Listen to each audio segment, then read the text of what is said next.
Live struggle legacy. It's a whole movement. Action.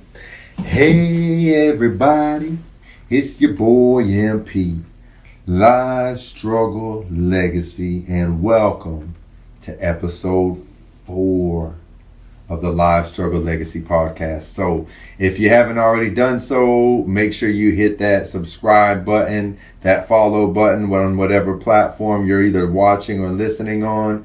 If you like the content that you're seeing, hearing, share it.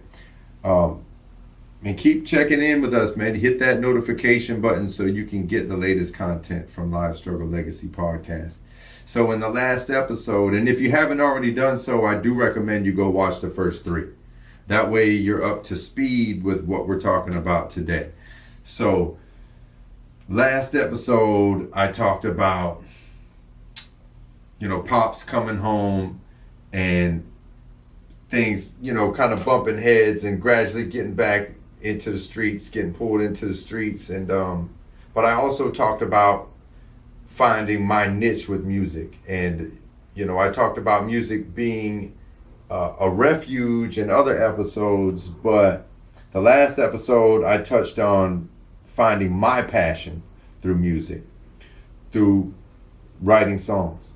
And I talked about the very first song that I ever recorded with AG, A1, Frank Nitty, and Matt Batson. And so one thing I want to clear up from the last episode, I talked about the chorus being me and AG.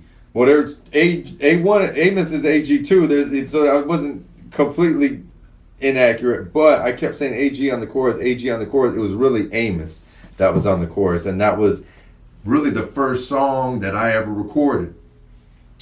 We called it Business First. Now, where you from? I'm from the Berg, baby. That's where I stay. Who do you be? We be them players from the Bay, baby. What do you do? Stack paper to the death of us, dog. What that be like? That be like something that y'all can't see at all. So that was the call and response between Amos and myself. So I wrote the hook. Amos got down on it, and we got a little buzz off that. And it was recorded on this little AOL microphone. So probably the worst sound quality you could possibly imagine, but we were burning CDs, and it was like a little neighborhood hit, so to speak. It even broke off into other neighborhoods. But for the first time, hearing my voice on record was like a magical moment for me. I mean, I can't explain that feeling, and if you do music, you know exactly what I'm talking about. There's something about hearing your own voice, and when you've been writing and maybe freestyling or in different sessions, I mean, if you're passionate about music and you see the magic of creating content and making it come into physical form, I mean, it's a beautiful thing. And I'll never forget that feeling. And I've honestly been chasing that feeling ever since through content creation. But at the same time, as I said in the last episode, I was bumping heads with my father. What I didn't touch on is in 9th grade is the year that my father came home. It was also the year that my grandfather passed, who I was really close to. And that year was rough. That's why I started smoking heavy, running around different trap spots, just gradually getting deeper and deeper into the streets and the street life that comes with it. So around 9th grade, my pops wasn't home to keep me in line until, just before summer of 9th grade. And I wasn't going to school. I was skipping every day. And in my entire 9th grade year, I got a half a credit the whole year, right? So basically I failed the 9th grade, but I was determined. Plus I had a little, my daddy on my ass, so to speak. I had a fire under my butt to graduate on time. So I enrolled in night school. I enrolled in summer school every year. So for the next 3 years, 10th, 11th, 12th grade, I was going to summer school every summer.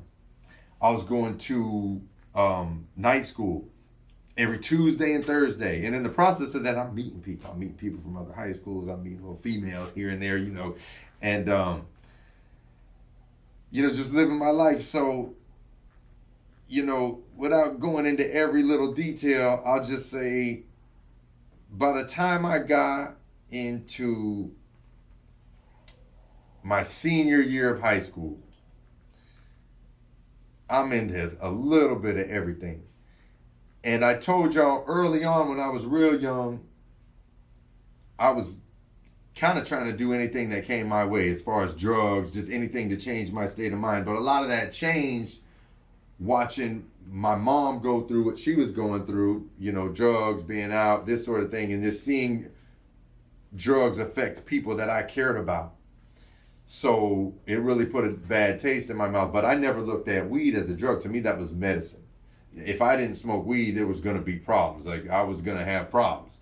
So, and people around me were going to have problems. So I didn't see it like that. But, by my senior year, you're getting older. A lot of the homies were doing this, doing that. And I was working at a restaurant. And if you've ever worked at a restaurant, people in the restaurant like to party. So I would just sell my little weed at the restaurant. But there was this dude. And he was an older dude. He was in his 20s. And I'm 17. My senior year, I was 17. And I remember every single time I would go to serve dude the little weed, he would pay like crazy money for the weed. And he knew all these lawyers and all these, successful people. I would meet him different places, and he would have, all these wealthy people ready to spend money with me, pay basically whatever I asked for a little bit of weed. So, but every time I met this man, he would try to give me coke for the weed, and I wasn't going for it, and I didn't like coke at all because I saw what it did, within my family, within my home, and I didn't like that. I didn't want to support that. I didn't want no parts of it, right? But every time I saw this dude, he would, he would offer me a line. Why don't you hit this line? Oh man, this shit came from wherever. This is that thing. You'll never have another opportunity to try something like this, man. I don't care. You know what I mean? Here, get this weed. Give my money. Like, let me go. Let me get out of here, right? And I'm young and he's older, and I remember around the same time I had a partner always like, yo, can you get this? Can you get some of that? Can you get some of that raw? Can you get some coke? And I'd be like, no man, I don't fuck with that shit. I don't fuck with it. And but time and time again, you're getting all this social pressure. On one end, you got people trying to buy it from you. On the other end, you got somebody trying to trade it to you. So finally, I'm like, well, what's an 8-ball go for? That's what I asked my partner, who was always asking me about the coke. So he told me, he was like, man, whatever, X amount of money. So I'm not giving too many details, but I done did my time, so I can say whatever. Like, people have told us whatever. We ain't gonna get into all that. I can tell you the story now. So, bro, told me a dollar amount that was way more than what I was selling the weed to this man for, and he would want to trade an 8-ball of coke for a 1/4 ounce of weed. So when I heard that, now my wheels are turning. Now I'm starting to forget all my little morals and stuff because the greed starts to kick in. Senior in high school, a lot of heavy pressure with women. And I told you I went to Hollywood High. You had to be fresh every day. So it's like you start thinking about this money. So finally I tried it. I did it. I was like, all right, whatever. So let's do it. So I gave the dude an 8-ball of coke for a 1/4 ounce of weed. And I sacked it up, and I pumped up. I mean, instantly. I've never seen weed never sold so fast. It's crazy. And if you've been in the streets and you know. So then it was like, okay, let me get another one. Okay, let me get another one. The next thing you know, hey, how much for this? So you gradually start pumping up. And but what's so crazy about it? Every time I saw this man, he would try to get me. He was trying to turn me into one of his jugs. He's trying to entice me with all this high grade coke, and the shit that he was actually trading me was some bullshit. I mean, clearly he was giving me an 8-ball for a 1/4 ounce of weed, right? So this opened up a whole nother door into the streets that I was not ready for. And I started meeting a whole different kind of people. And you got to move completely different when you're dealing with this kind of person. You know, so like, one thing I could tell you is I never sold crack.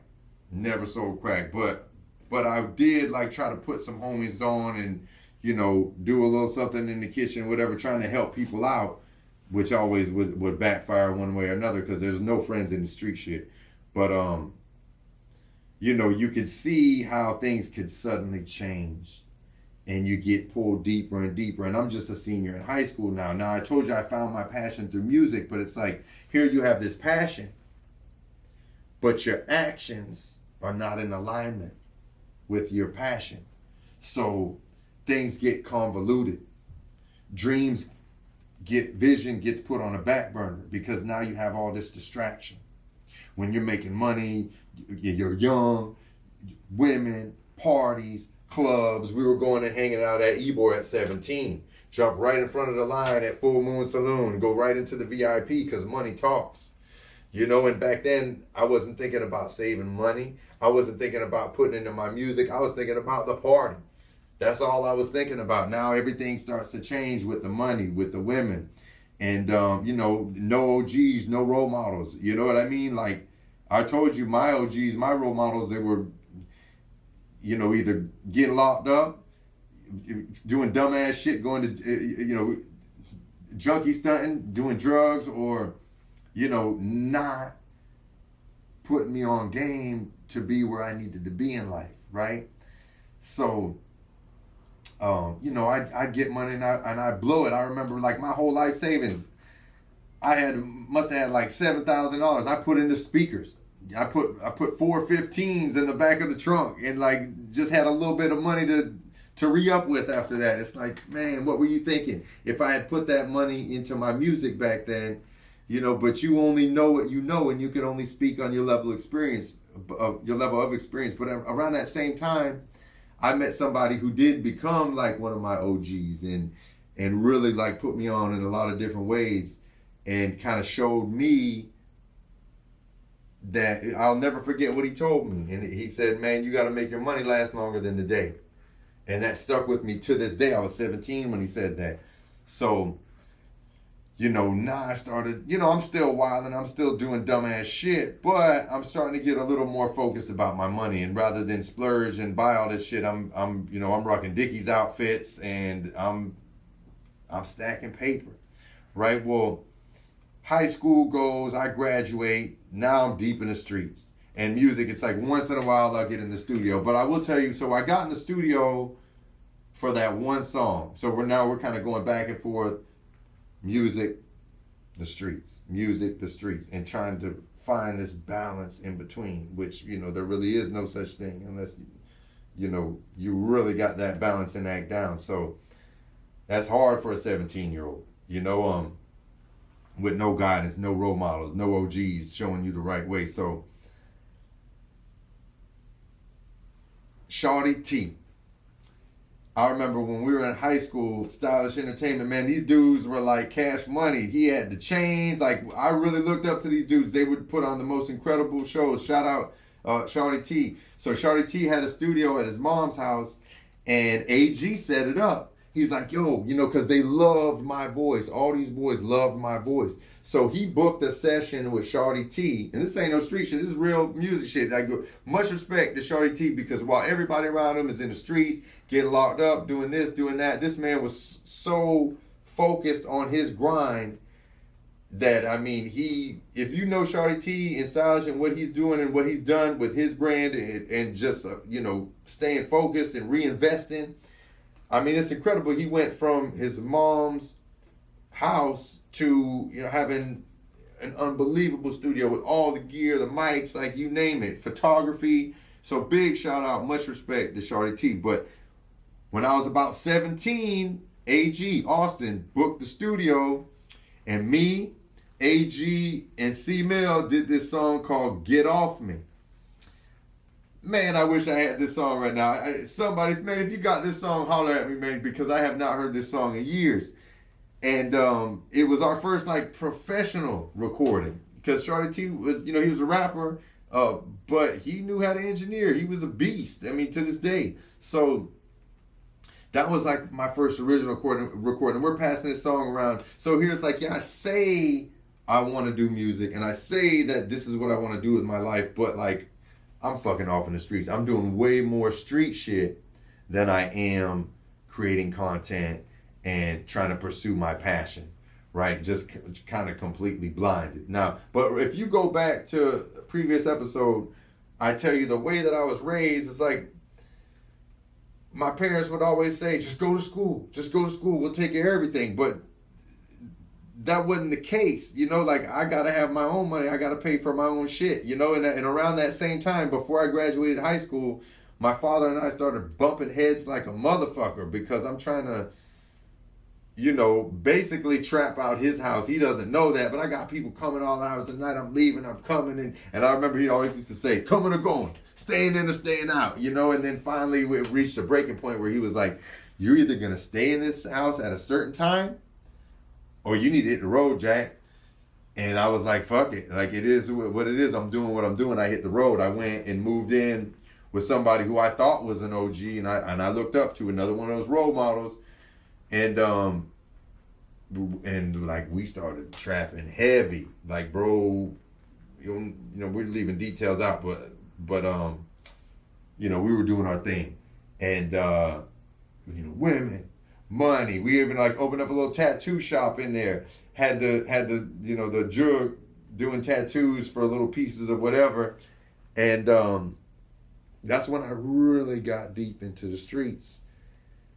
And so, you know, once in a while somebody would say, hey, we got an opportunity for you to do a show at Green Room. We go do that. Now, meanwhile, C Mill, who I told you about in the last podcast, who I really looked up to, he can make beats. He was super talented, way more talented than I am in terms of music. Like, I'm not a beat maker. I'm a poet. I'm an urban poet. I'll just tell you how it is. I do have the voice, but I don't make beats. You know, and so he had that ear. So he had this little, I don't know, 4-track recorder. It was a Korg. We would go in there, we'd make some songs, maybe like once every couple of months. And then maybe perform it at the Green Room. If you remember back in the day, there was this little spot on Central in St. Pete called the Green Room. And we could do little shows there. And it was all right. You know, it was all right. You know, not a big crowd, but I mean, that was how we were living our dream, but it wasn't serious. We're not trying to figure out how to monetize. We're not trying to figure out how to make this a business. You know, we're in the streets. C Mill's in the streets. I was in the streets. And so when it was convenient, we got together and we made music. But every single time, I can't express that feeling enough. It's magic.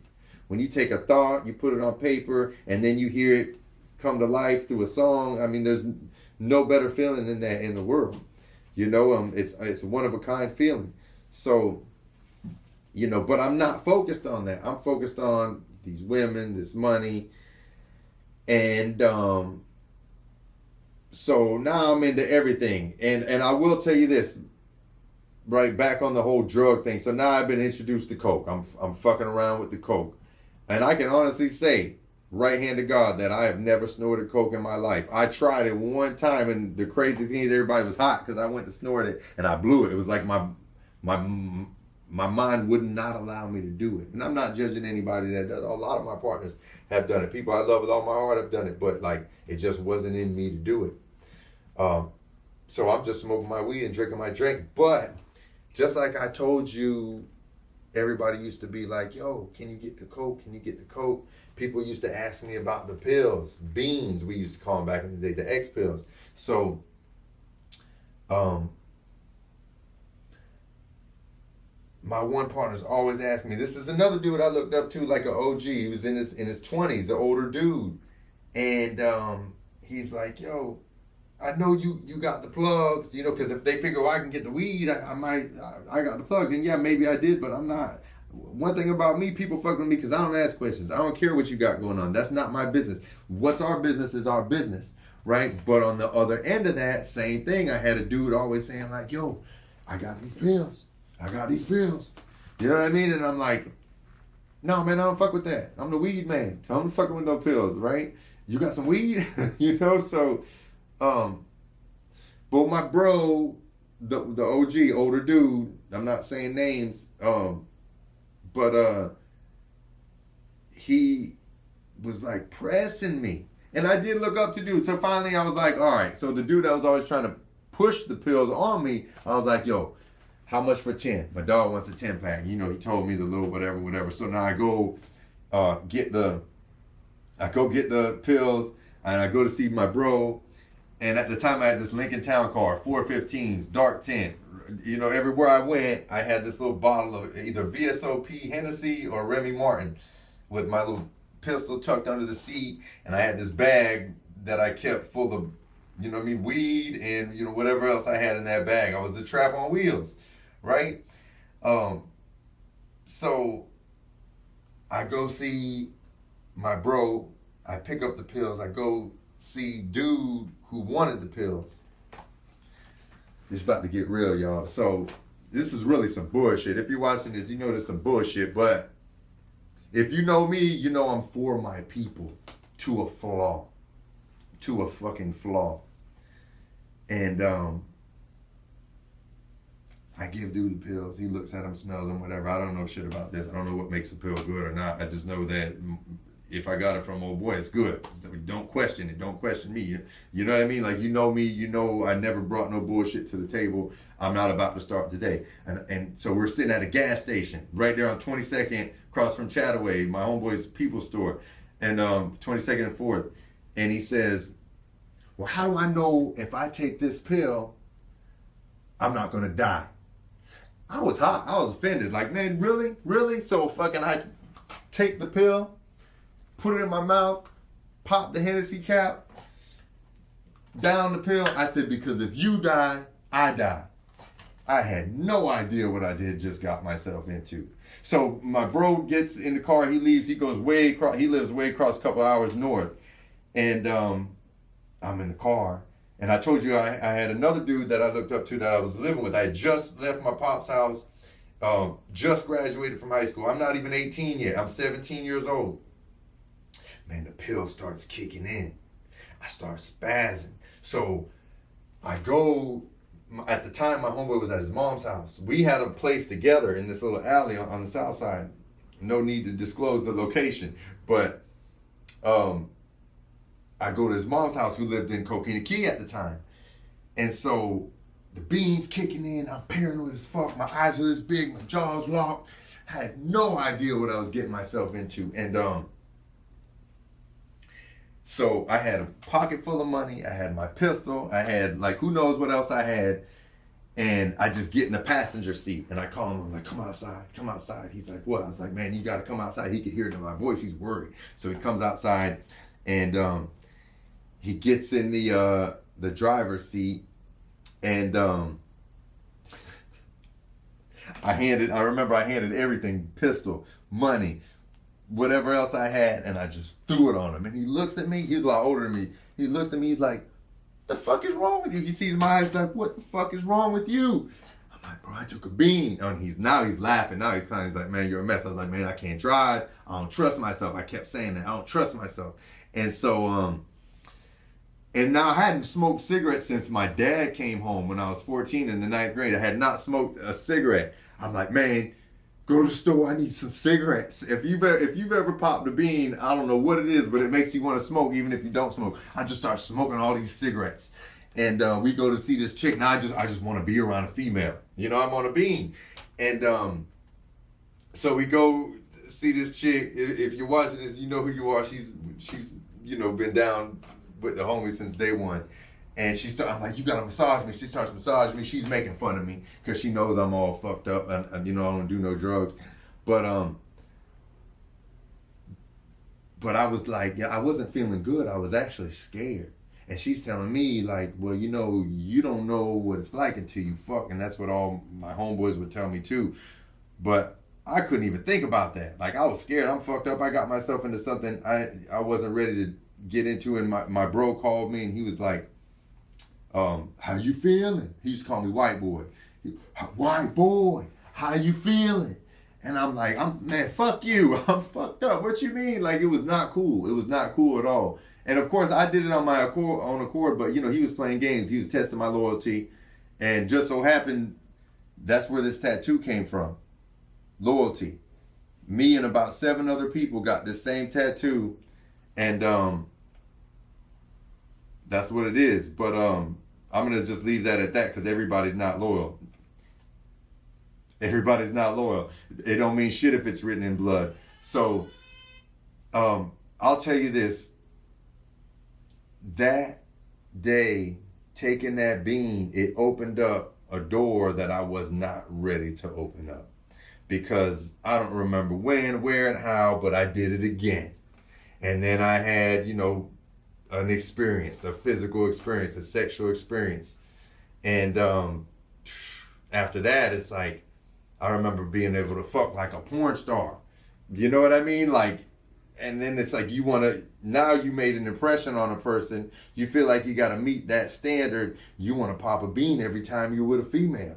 So it's like, and that opened up a whole nother world. AVO2, if you remember that, like the after hours clubs and, all the little spots in Ybor, like, and remind you, by then, maybe I was 18, maybe 18. But I'm attracting all this party shit. Like, my dream is so on the back burner, y'all. I mean, I'm still writing raps and shit. And I'm still, that's what I want to do. But I'm in the streets now. I got women. When you start having pills and you start having coke, women come from every which of wherever. It's a really pretty scary thing, to be honest, because that's temptation. And that's taking you further and further away from your purpose and your passion. So if you're out there in these streets, man, you better listen. You better soak up some of this game, learn from these mistakes. But I've been so fortunate all my life. Homies getting locked up all around me. My homeboy C-Mill going to boot camp, juvenile prison. And I've never been in trouble with the law with the exception of being detained. Fun fact, not so fun fact, everybody in my immediate family, including my own sister who's never been in trouble, every single one of us had been locked up on St. Pete Beach. And for all the years of me hustling, I would never go to St. Pete Beach. Because when my dad got set up there, my mom went to jail on St. Pete Beach. And my sister and myself and a couple other people all went to jail on St. Pete Beach. But other than that, I had never went to jail. And that wasn't jail. That was detained. We were out hanging with an older dude. They were smoking weed. We were smoking weed. And then they were going to take the dude to jail, but they took us all to St. Pete Beach Police Station back when they had St. Pete Beach Police. And they called my mom and they were like, come get them. And my mom's like, I'm not coming to get them. What did they do? And she's like, they said weed. My mom's like, shit, you better have that man drive them home where he picked them up from. And, of course, the cops are looking at us like, like my mom's a terrible person and we're just like street urchins and subhuman. You know how they are. But that's the only time I had been detained. So fast forward, I'm living this crazy life. This is when Fuel was popping in Tampa. So I meet up. And one thing about me, just like with my music, when we go hang out, I'm bringing people together that would never in a million years speak to each other, even look at each other.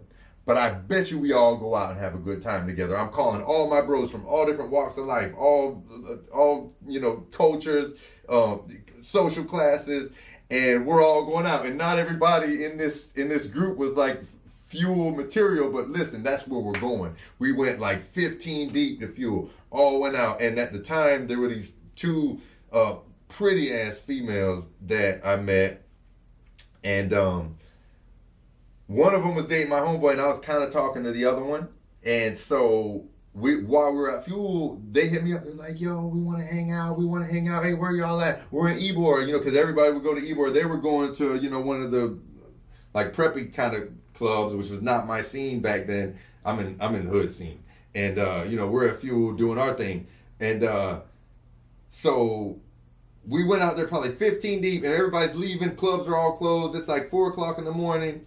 And God bless the dead, this little dude Renzo, who I actually knew from my big homie that I was telling you about, that I looked up to, that I popped the pill with, he used to fuck this boy's mom. And then I'd be like the babysitter. No bullshit. He'd be like, yo, I'm going to be hanging out with his mom. Take little bro out. So I'm like, whatever, that's the homie or whatever. I'm down for my people. So at the time, bro was 17 and he had a fake ID. And so he was out there with us. And then my homeboy, I'm not gonna say his name, but he was out there with us.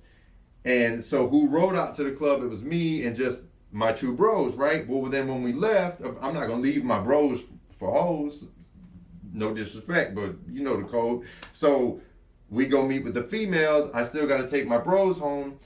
So we're all in the car, and it's me, the two chicks, and my two bros, right? Well, the one dude, he ain't my bro. Let me just clear that up right now. I was babysitting because my homeboy was fucking his mom. But I don't want to speak poorly about this man because God bless the dead, he was murdered in Child's Park.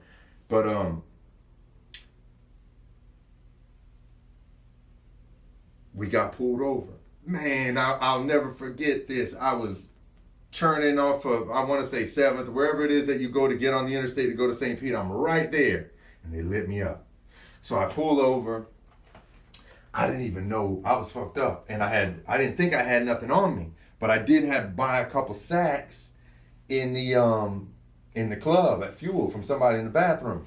And so that's all I thought I had. And then there was a roach in the ashtray. And I didn't know you could go to jail for a roach. Honestly, I didn't know that. I was green, and I'm just living my life down in St. Pete. You don't go to jail unless you're like open fire on somebody or selling crack in public. Like it's too much, heinous shit going on to be bothered over little petty ass shit like that. So I'm kind of out of touch. And I'm way out here in Tampa. I don't know. It's a little bit different in Tampa.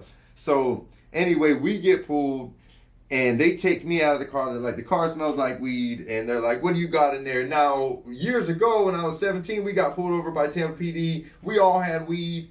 And they let us go. So I'm thinking, all right, well, shit. I ain't doing nothing bad. So like, yeah, there's a roach in the ashtray. There ain't shit. Like, we ain't got nothing. Well, man, people searched the car. There was coke in the side door. I had the weed on me. And this is when my heart dropped down in my nuts. I see him hold up a gun out of the car. Now I didn't have no gun.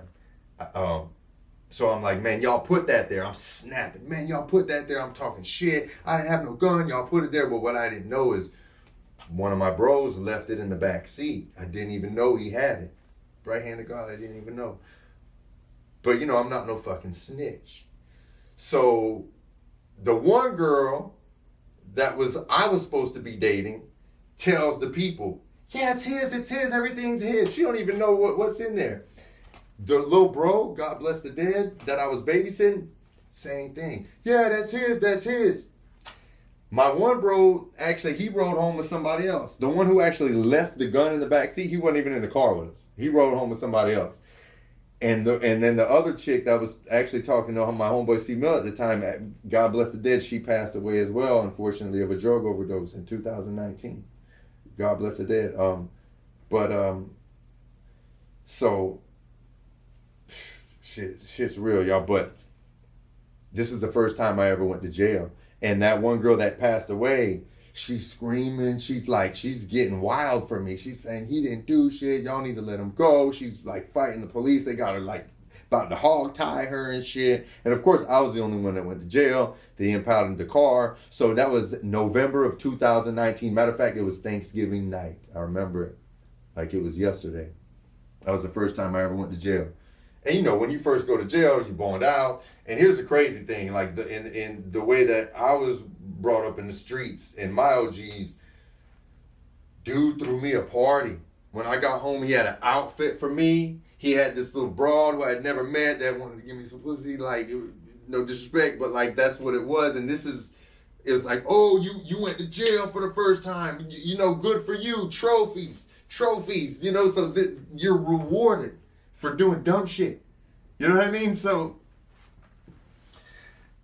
and my head's this big now because, I took it on the chin and then I got, I ended up paying a lawyer and I ended up just getting probation because the lawyer was, with the gun charge. I did get hit with the coke. I got possession of cocaine. I whipped the gun charge and in layman's terms, I beat it in the court of law. But I got hit with possession of cocaine, possession of marijuana, possession of paraphernalia. I got 18 months probation. Man, I wasn't on probation but a couple of months. And here's another story for you. I'm not bragging, But I've never, ever been caught by the police in a moving vehicle. And I'm not going to say what my track record is, but they've never caught me in motion. They may have caught me later on, but they've never caught me in motion.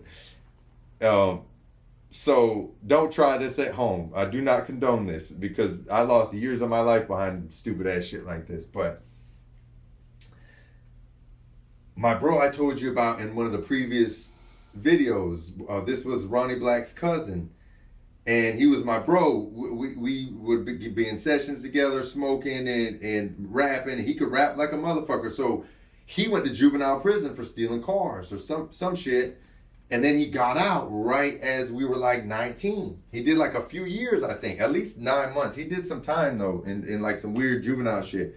But he got out. So I'm all excited now. I got money. I'm going to take care of my bro. So I go pick him up. He's like, I know this chick who's got a studio in in Jordan Park. He's like, come scoop me up. We're going to go to the studio in Charles Park. We're going to make a song. So I was like, cool. I scoop him up. And on my way to the stew, I was like, yo, I got to make a stop. I got my bag, Mr. Trap on Wheels. And so I make the stop and I go to serve dude some weed. Right? It was a 1/4 ounce of weed. It might have been an ounce. I don't know. It doesn't even matter. But when I go to serve him, I look in my rearview mirror. Now, where I picked bro up from, just pause, go back a little bit. We were in Jamestown. And if you don't know Jamestown, it's like a project in St. Pete, right by downtown St. Pete. And back then, like, you know, they were always investigating, always some shit going on in Jamestown. So I didn't know that they were doing an investigation there. They weren't investigating me. They weren't investigating my bro. But you know, these people are racist. They see a pale complexion guy go into a house with a dark complexion guy, and they get out and get in the same car together. So now they're profiling. They're just assuming we're not doing anything. Well, these motherfuckers hit the lottery because my bro was doing nothing. I was, but our interaction together, we were doing something legit. We were going to the studio. We were going to go record a song. And I go to serve somebody on the way. I check the rearview mirror and I see an unmarked Crown Vic with this Caucasian male with shades on looking at me like this. And I tell bro, I'm like, yo, look, it's like a detective or some shit. I said, here. I gave him the whole lick. I said, if they pull up on you or anything, you tell them I gave you a CD, right? So I had all these CDs and I gave him a CD. I said, make sure you have that in your hand when you get out of the car. I tried to coach him up. So I pull off. Now, mind you, I'm on paper. I quit burning weed because they're piss testing me, but I'm drinking heavy. So I got my bottle of Hennessy and I know my bro's smoking. So I got some good weed for him to smoke, but I got my duffel bag full of all the things. And, we bust a left. So then I get to, I'm on like 7th Street and 9th Avenue North. And I get to that intersection and I look over and he's right there. And so I can either go right and he's going to trail me, or I go left or he's going to trail me. But all I'm thinking is, man, just chill. I haven't done anything wrong. All my tags are legit. The car's in my father's name. Like, we don't need to worry about shit. And soon as I get to that light on 9th Street and 9th Avenue North, they lit me up, right? So I go to pull over, and I'm hoping they just go right past me because I know I stopped at the stop sign, turn signal. I know I did it all right. You know they don't care. So I look at bro, and I was like, listen, you got 2 options. You either get out now or we take this ride. He's like, well, you know I ain't getting out. So I was like, okay, well, listen, when he gets out of the car, because I'm going to jail one way or another. I'm on paper. I got shit on me. I got a pistol on me. And I got an open container. I mean, it's a one-way ticket to jail. There's no way around it. And a violation of probation, so there's no bond. So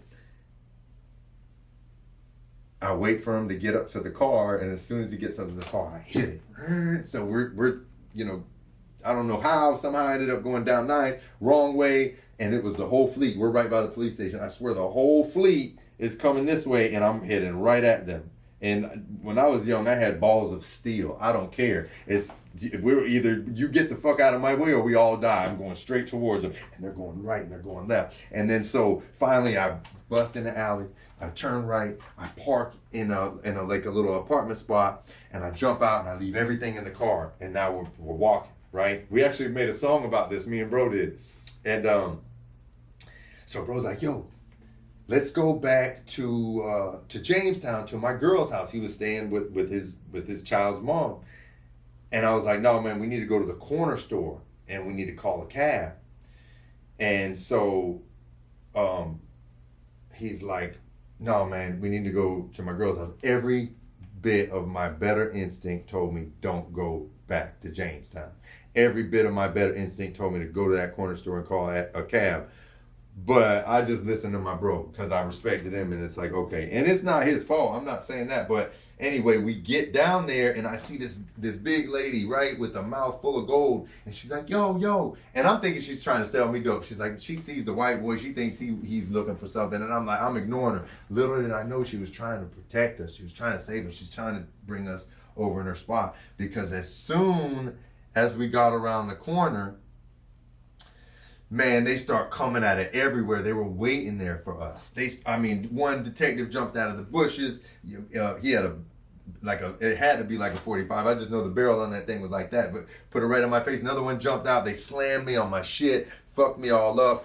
Put the knee down in my back. You know how they do, and they put me in the back of the police car. And they was like, where's the Lexus? Where's the Lexus? I was driving a 1990 Lexus with like 300,000 miles on it. I paid like $2,000 for it.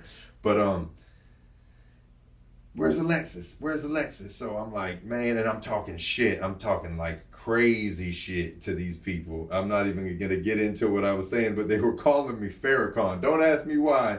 The police were calling me Farrakhan because, I was really on some political shit, and I was letting them know how they felt. Like I had to give them a whole history lesson from the back of this police car. But that ended up, so they brought me down to the station, and this is where I'm dumb as hell, y'all. So remember, I'm 19. This is only the second time I ever been to jail, and I'm for my people, and I'm not no rat, but I damn sure ratted on myself. And let me tell you how. My dad had been to prison. The car was in his name. My homeboy just got out of juvenile prison, and so I fell for all their bullshit. They said, we're sending your friend back to prison, and he's going to get charged with everything in that car. And you know that your dad's going back to prison because that's his car. So we're going to charge your dad and we're going to charge your friend for everything in that car if you don't write a confession. So I was thinking about it. I was thinking about my pops, and I'm thinking about my bro, because I believe these motherfuckers. I'm green. I'm dumb as fuck. So I said, give me a piece of paper. They got me right there in the old police station, right there on Central and St. Pete. I said, everything in the car was mine, right? That's what I wrote on the confession. I'm like, there's your confession. I signed it. Take me to jail. So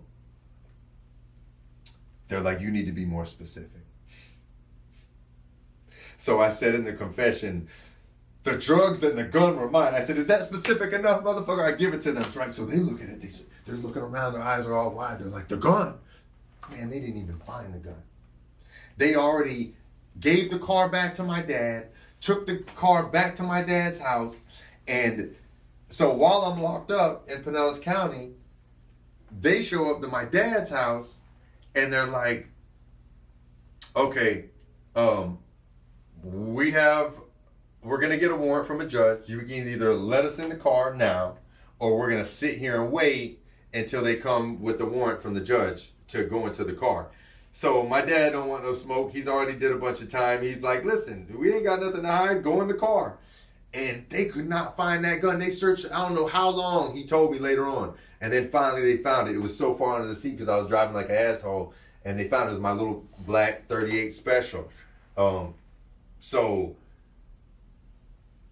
I ended up whipping all the charges. Now, first of all, this was real shit. They charged me with armed trafficking. For the first time in my life, I'm sitting in Pinellas County Jail. I'm facing a mandatory 3 to 10, I think it was, or something like that. They charged me with armed trafficking. or it might have been a mandatory 10 to 15. I don't remember, man. I'm not trying to remember, to be honest. But I'm sitting in jail with no bail, and for the first time, I'm you know I'm a funny note, like a lot of y'all can probably relate to this, but when you go to jail and you bond out real quick, like, it's nothing. You know, you think you're not gonna be in there, and I'll be damned if I take a shit in jail. I won't take a shit in the gas station. I won't take a shit in a restaurant. But when you're sitting in this motherfucker with no bail, and you got to take a shit, you'll hold it as long as you can. But at some point, you're gonna have to take a shit. And I will never forget the first shit that I had to take in this jail. It was awful. I mean, it was awful. And people wanted to beat me up because I didn't know about the courtesy flush. I got OGs, like, you know, I got people on my ass. I mean, they put me in a violent unit. They put me in Supermax at that time. Well, you know, whatever the max was, and it was F wing. But it's crazy. I remember that. But I was in there with the one dude who got in a shootout with the police. I was in there with another dude that shot a dude with a 12 gauge and killed him. Like, they put me in probably the most violent pod in the whole damn jail. And I want to say at the same time, Ronnie Black was in there, who I told y'all killed a man with a sword. And this is just a little side note. I know a lot of y'all want to hear all these prison stories. This is not a prison podcast, but we'll tell some prison stories. So I'll get back to the case in a minute, but I'll tell you a story about Ronnie Black, because he was in the same wing. He was in somewhere in F wing or G wing over there in Max. He was trying to get a downward departure for being crazy, so he didn't have to serve life for killing a man. And what he would do is he would make everybody come out of their cell in the open bay pod, and where you eat your food and shit, and they got the TVs at, and he would have them all come out so that the COs would come in, and he would take all the chemicals that they give you to clean, and he put them all over the floor. And he would take, I want to say it was Vaseline or hair grease, whatever they give you in there, and he put it all over his body. And this is a big ass dude. He's like 6-something, 300 pounds and solid. He put Vaseline all over his body, and he got butt ass naked. This is a true story. This is legendary. And as the COs came, he was sliding across the floor naked. When they try to grab him, they'd slip right off. He'd knock one out. Another one would try to grab him. They'd slide right off. He'd knock another one out. And he was literally knocking out COs left and right. Boom, boom, boom. Trying hard to get that downward departure. They finally had to hit him with the taser shield. They have shields that actually tase. And that's finally what they had to do, because this man was unstoppable. He's knocking them out left and right. They finally hit him with the taser shield and had to, they probably put him to sleep or whatever, probably fucked him up. You know how that goes. But this is all going on around this same unit. So this is my first experience, jail, no bail, and I'm fighting my case. And, I finally got a lawyer. My little bit of money that I did have, it's all going towards a lawyer. But I want to touch on the music again now, because now you're sitting with your thoughts. Now there's no drink. There's no pussy distracting you. There's no distractions. You're just there with all your thoughts, your regrets. And I mean, it's real. And in that same unit at that same time, this is some crazy ass shit. But somebody actually shot at my people's house. And the people are like, oh, you need to tell because somebody's trying to send you a message. But I'm going to be real. Everybody knew I was solid, and I ain't know nobody money. Everybody knew they were straight with me. It was really like some fluke shit. Somebody drove by my parents' house while I was locked up in Max and shot a hole through the wall, and it hit my sister that I told you that I love so much. It hit her in the hip. And thank God, because it hit the wall, it just bruised her and bounced into the laundry bag. But this is all the shit I'm going through. And so they did say it was like some random shit. Some kid was riding around in South St. Pete and just like shooting out of the car just randomly. And it just so happened he randomly went by my dad's house and shot the hole right through my bedroom wall. My sister was folding clothes at that very moment, and the bullet hit her in her hip. And I mean, can you imagine, scared the shit out of her? She thought she was hit. They roped the whole block off, but it ended up just leaving a little bruise. But this is all the shit that I'm going through in this county jail. Now to get back to the music, they finally took me out of Max. I sat in Max for I don't know how long, and then they put me in this Central unit. They call it Central. If you've been to Pinellas County Jail, Central's all open bay, so it's not Max. It's like medium or low security. I don't know what you call it. And Central's set up to where all the units are lined up, and it's all open bay, and then you look down into the bathrooms. It's really weird shit, and then over the chow hall. So like if you gotta go take a piss, or you gotta take a shit, or you gotta take a shower, everybody that's in their pod looks at you, literally facing you. You are literally on stage when you have to use the bathroom. You know, just a part of another way to humiliate you when you're already down bad. But every Saturday night, I used to listen to the Underground Railroad, right? If you remember Underground Railroad on 88.5, Tony Montana, shout out Tony Montana, man, they used to play all the underground hip hop, all the local shit, and that was like the local artist's time to shine. So every night, and now I never drank coffee, but when I was locked up, I learned from this dude that did state time. He taught us how to make something called whip. And you take your instant coffee and you put it in, you put your sugar packs, and you put like 5 or however many sugar packs you can get in this coffee, and you put just like a little drop of warm water in it. And then you take your little plastic spoon and you whip until it becomes like a peanut butter. Like, and you know it's done because you can stick the spoon in it and tip it upside down and the spoon stays. And then you just put a little bit of warm water in it, and it makes like a colada, like a sweet and like frothy coffee. And so I would drink that on the night of Underground Railroad, and I would just listen to music all night. And once in a while, the CO would let you go out while everybody was asleep and write at the desk, and that's when I would write all my little raps. But before then, so I told you about AG, and I touched a little bit on Hard White and how he showed me a lot of love when I came home from my prison bid, my actual prison bid. This is just county jail shit. But Hard White and I had never made music. We talked about making music, but we had never made music. So I'm listening to Underground Railroad, and all of a sudden I hear them say, yeah, we have our special guest tonight, AG and Hard White, with their new hit single, Middle Finger for the Haters. And I'm so excited. I'm like, these are my bros. I know these dudes. These are my bros. They're doing it. Like, in my mind, it's like, they made it. I mean, it's local community radio, but still, you're hearing people that you know and you fuck with, that you have song with, and they're on the radio. So, I'm listening, and then I hear a part of the verse. And in the verse, it's Hard White and AG, and they're using the chorus from that first song that I told you I wrote, Business First, at AG's house on the AOL mic. But now this is professionally recorded. They got a hard-ass beat. They got production. They're on the radio. And they used my chorus in the verse. Now, where you from? I'm from the Berg, baby. That's where I stay. If you go back and listen to that song, they used, and in my mind, they weren't biting. I mean, in my mind, it was love and it was props. But this is where I'm going to be all the way real. You know, I love you, JJ, and I got love for AG too. But I'm hearing them shout all these people out, right? And I'm just waiting for them to say, yo, free my dog. And back then, I was M. Skrilla. I wasn't even MP. That was my first rap name, M. Skrilla. I'll tell you more about that in a minute. But they were like, I'm waiting for them to shout me out. They're shouting all these people. And if you know AG, he's a little colorful. He's shouting out people he doesn't even know. You know, shout out to Jay-Z, shout out to, like, bro, like, you don't even know these people. Like, what about your bro that's locked up with no bond, who you took the verse and you took his chorus and made it into a verse on the song you just said? I mean, what about your bro? So I'm kind of in my feelings just a little bit. Like, damn, they didn't even say my name. They used part of my joint. They didn't even say my name. So, like, I'm not gonna lie, I got hot that night.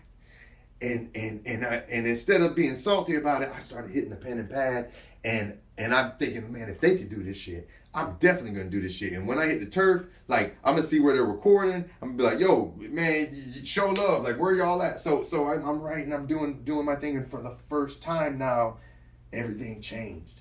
I'm looking back, you know, hindsight is 20/20, and when you're in jail, you start to see clearly how it all, like, all the mistakes that you made, all the money you fucked up, all the pussy you were chasing, and it's like that ain't it.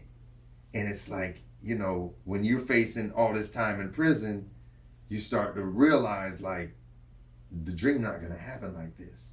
So by the grace of God, I whipped all the charges. It was an illegal search and seizure except for the confession that I signed on the gun charge. So now I got hit with carrying a concealed firearm.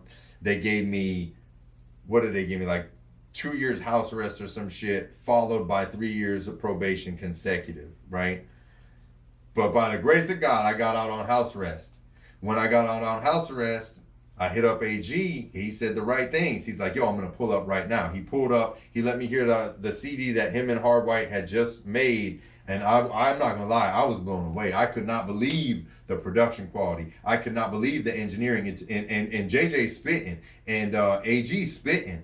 And it's like, yo, y'all are really doing something, you know, but now I didn't use all my money on studio time and I'm back on house arrest. And so I start recording with AG and making a couple songs here and there. But I'm gonna be real, we were on a totally different wavelength in terms of content. You know, AG is telling stories, and I'm not knocking him for it, but he's talking about Mercedes, he's talking about flying around in jets, and he ain't got no Mercedes, he ain't riding around in jets, you know, and deep down I do feel a little type of way because at the time he had a Nissan Maxima and their label thing on the back and it said business first. You know, and that was the name of my first song, and he turned it into a label. But at the same time, I gotta give him respect and credit where it's due because this man came such a long way, and he was really doing the things that I wanted to be doing, but didn't have the discipline, dedication, and skill to be doing. I'm just being real with y'all. You know, I was fucking off in the streets. I mean, I was making my name in the streets, but that's not really what I wanted. That's just the convolution of everything that, you know, pulled me away from my dream, all the distractions, you know. So at some point I was buying beats from AG's little brother, and then and I'm finally making songs with Hard White now. We got some bangers out there, and I still got them. I'm gonna drop them on the podcast, and I'm a damn sure have JJ on the podcast. So there was a dude named Crucial out doing this thing. Shout out to Crucial. And he was really doing this thing with music. And I'll never forget, this is when MySpace was the thing. And I just bought a beat from AG's little brother. And I was supposed to have exclusive rights. I paid to have exclusive rights for that beat, for that track out and everything. And then all of a sudden I hear Crucial drop it on his MySpace. And I got nothing but love and respect for Crucial because I reached out as a man and I was like, yo, no disrespect. I like your song. I think it's fire, but I just want you to know that I bought that beat and I was supposed to have exclusive rights on it.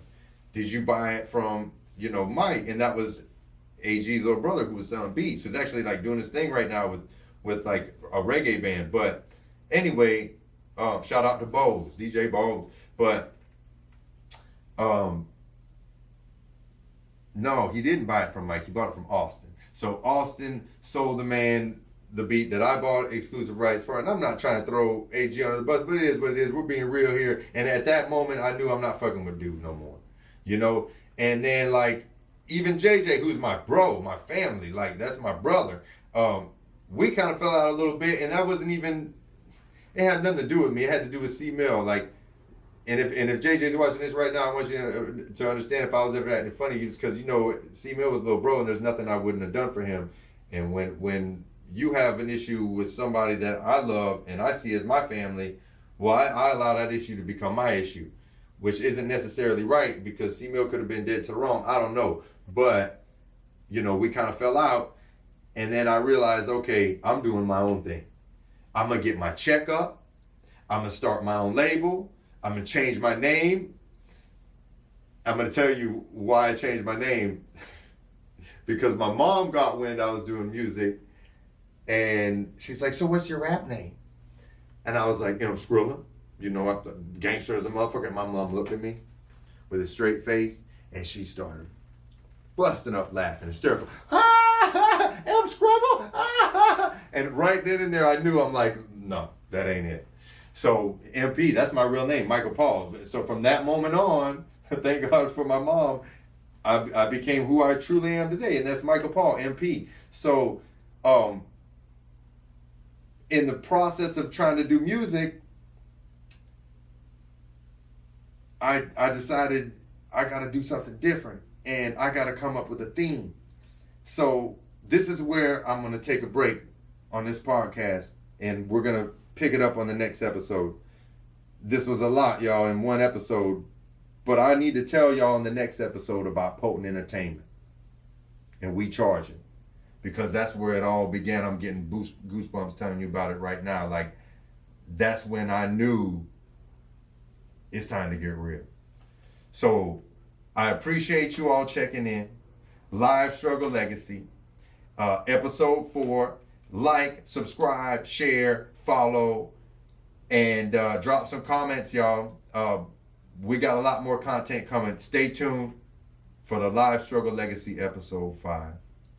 Potent Entertainment. We building pyramids, y'all. This Live Struggle Legacy. Live struggle legacy. It's a whole movement.